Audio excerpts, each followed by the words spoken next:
Sa huling part ng ating kwento ay nasaksihan natin kung saan nagulat ang mga tao sa biglaan na lumitaw sa kanilang itaas na isla. Si Chushu na nakakita sa isla sa kanilang itaas ay nasabi niya sa kanyang sarili na ang ito raw ay ang naiwan na kayamanan ng nakaraan na henerasyon ng Dragon God. Hindi na raw siya nagtataka kaya malaki ang kumpiyansa ni Long Kui na gamitin ito para dalhin ang lahat ng tao papaalis dito sa Taiji Ancient Star. Sinabihan din ni Chushu ang Star God na si Qinlan na kapag matagumpay raw siyang makaalis ay nasa kanya ng mga kamay ang kaligtasan ng kanyang master.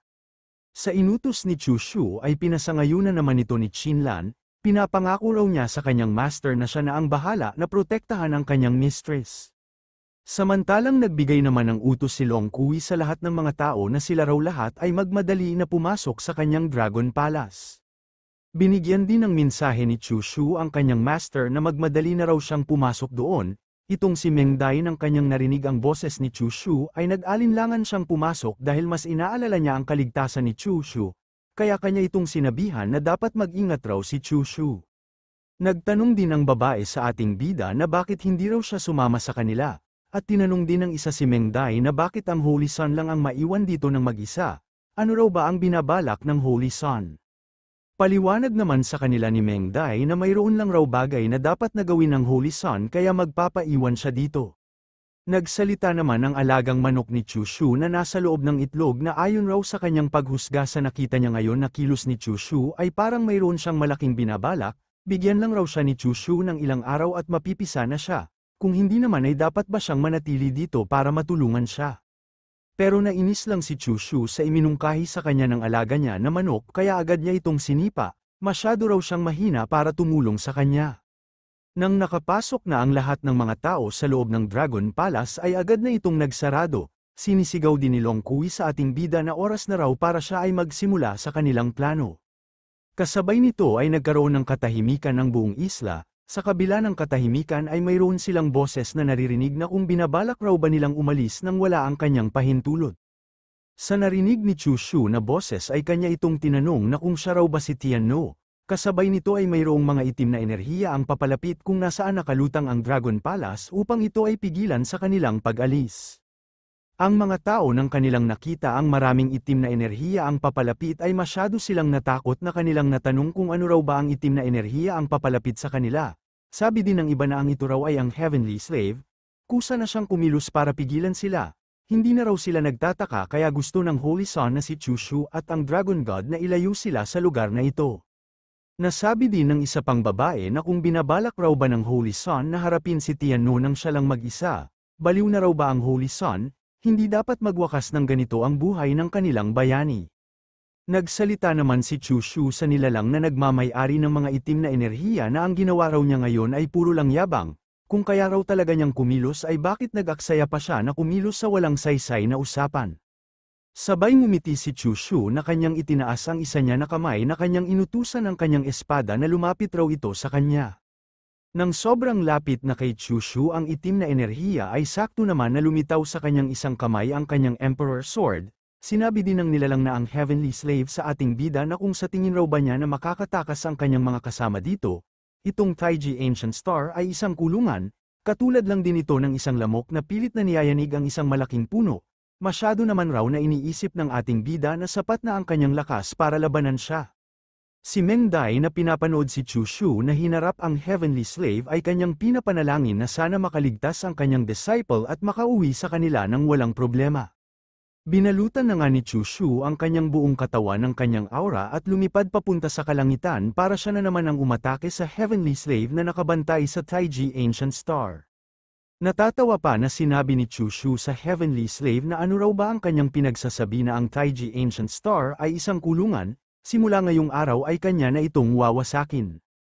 Sa paligid ni Chushu ay makikita ang Dragon Aura ni Long Kui na kanya nang ginamit para matulungan ang ating bida. Sabayan din ng isa pang gintong phoenix para protektahan si Chushu sa mga itim na enerhiya na nakakalat sa paligid. Seryoso pa na sinabi ni Chushu sa Heavenly Slave na dito na raw matatapos ang lahat, sabay ibinuhos na ni Chushu ang buo niya na lakas para maglunsad ng malakas na pag-atake, sa atake raw na ito ay kanyang mawawasak ang nakaharang sa kalangitan. Dito ay tuluyan na nga na pinakawalan ni Chushu ang kanyang sword intent papunta sa kalangitan at ito ay nagdulot upang tumahimik ang lahat. Sa ilang saglit ay nagkaroon ng malakas na pagsabog, at kitang-kita na sa ginawang atake ni Chushu ay nagkaroon ng mga bitak ang nakaharang sa kalangitan. Makikita na nahulog papunta sa ibaba ang mga piraso ng mga salamin na nagsisilbing harang sa kalangitan ng Taiji Ancient Star. At habang seryoso na tiningnan ni Chushu ang kalangitan ng Taiji Ancient Star ay nagsalita sa kanya ang Heavenly Slave na ang ating bida raw ay isa lang hamak na Saint King level. At ngang arap na makatakas sa kulungan ng langit at lupa, isa lang raw siyang langgam na nagtatangkang labanan ang kalangitan, tunay raw siyang nakakatawa at nakakaawa, itigil na raw niya ang kanyang binabalak, at pagkalipas ng isang oras ay tuluyan na niya siyang malalamon at silang dalawa ay magiging isa. Yun na raw ang magiging huling hantungan ng ating bida. Sa mga binitawan na salita ng Heavenly Slave ay nagulat si Chushu na nagtataka kung ano raw ba ang kanyang ibig na sabihin, maging si Long Kui ay nagtataka din at napapatanong kung ano raw ba ang binabalak ng boses na kanilang naririnig. Hindi na nga makapagpigil ang Dragon God na si Long Kui kung hindi nagpapalabas siya ng kanyang aura sa buo niyang katawan at kanyang minumura ang boses, pero biglang pinigilan ni Chushu ang Dragon God sa kanyang binabalak, huwag raw muna itong kumilos, maghintay lang muna siya ng sandali, dahil hindi pa ito ang tamang oras para siya ay kumilos. Sa sinabi ni Chushu ay tinanong siya ni Long Kui na bakit malaki ang kanyang kumpiyansa na sila ay magtatagumpay sa kanyang mga plano. Wala naman sagot si Chushu sa tanong ng Dragon God bagkus walang tigil lang niya na inatake ang kalangitan para tuluyan na itong mawasak. Ang mga tao na pinapanood si Chushu ay kanilang napagtanto na kaya raw pala gustong wasakin ng Holy Sun na si Chushu ang seal ng langit at lupa ng Taiji Ancient Star para tulungan sila na makaalis, hindi raw nila inaakala na makikita nila dito ang seal ng langit at lupa ng Taiji Ancient Star. At napaiyak na lang ang iba sa ginawang kabayanihan sa kanila ng ating bida, nasabi na lang nila na ang Holy Sun raw na si Chushu ay nagbukas sa kanila ng landas para silang lahat ay makaligtas, tunay raw talaga ang titulo ng ating bida na ang Holy Sun ng sangkatauhan, kahit makaalis raw sila dito sa Taiji Ancient Star o hindi ay sa buong buhay nila ay hindi nila malilimutan ang pangalan ng Holy Sun na si Chushu. Makikita itong ating bida na buong-buo na ang kanyang desisyon na kanyang mawawasak ang seal ng kalangitan ng Taiji Ancient Star. Wala na lang itong ibang iniisip kung hindi makaalis dito ang kanyang master maging ang iba pang mga tao sa pamamagitan ng kanyang pagwasak sa seal na nakaharang. Si Meng Dai na pinapanood ang ating bida ay nakaramdam siya ng lungkot dahil ngayon pa lang niya nakita si Chushu na naging ganito. Dito ay mas pinarami pa ni Chushu ang kanyang binitawan na mga atake para patamaan ang nakaharang na seal sa kalangitan. Kahit alam niya na masasayang lang ang kanyang enerhiya dito ay wala siyang pakialam basta ang sa kanya ay sinubukan niya na masira ang seal.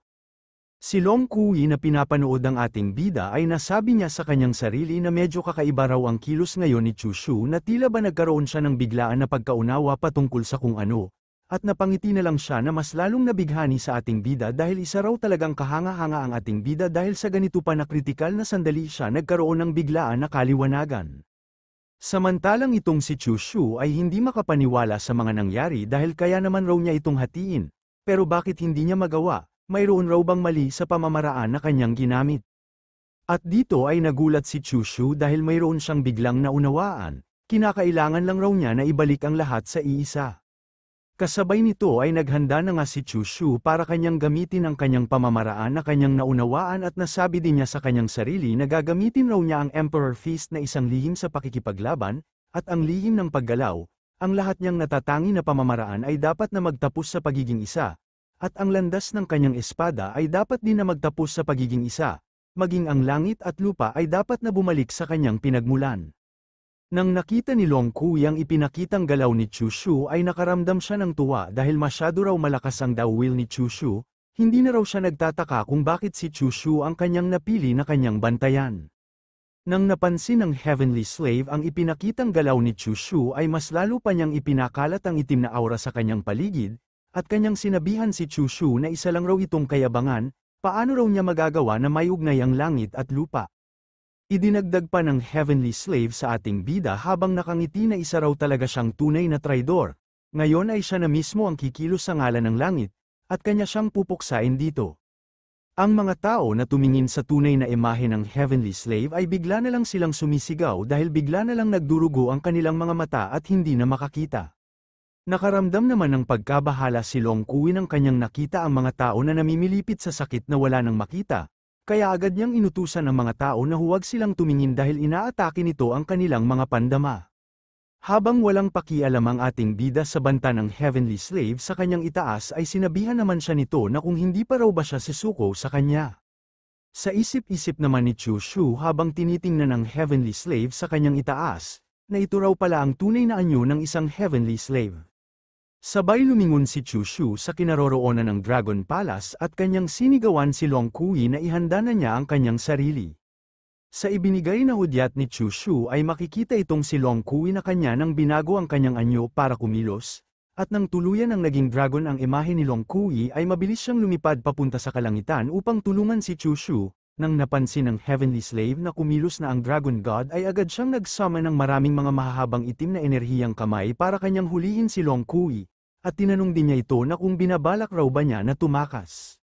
Pero hanggang dito na lang ang ating kwento. Please like and subscribe sa ating channel kapag nagustuhan ninyo ang ating video, at pasensya na din po kung matagal ang upload nito dahil kung mag-upload ako sa isa lang na chapter ay masyadong maikli kaya pinapaabot ko ng 3 chapters para 2 beses akong makapag-upload. Maraming salamat po at sa susunod na video.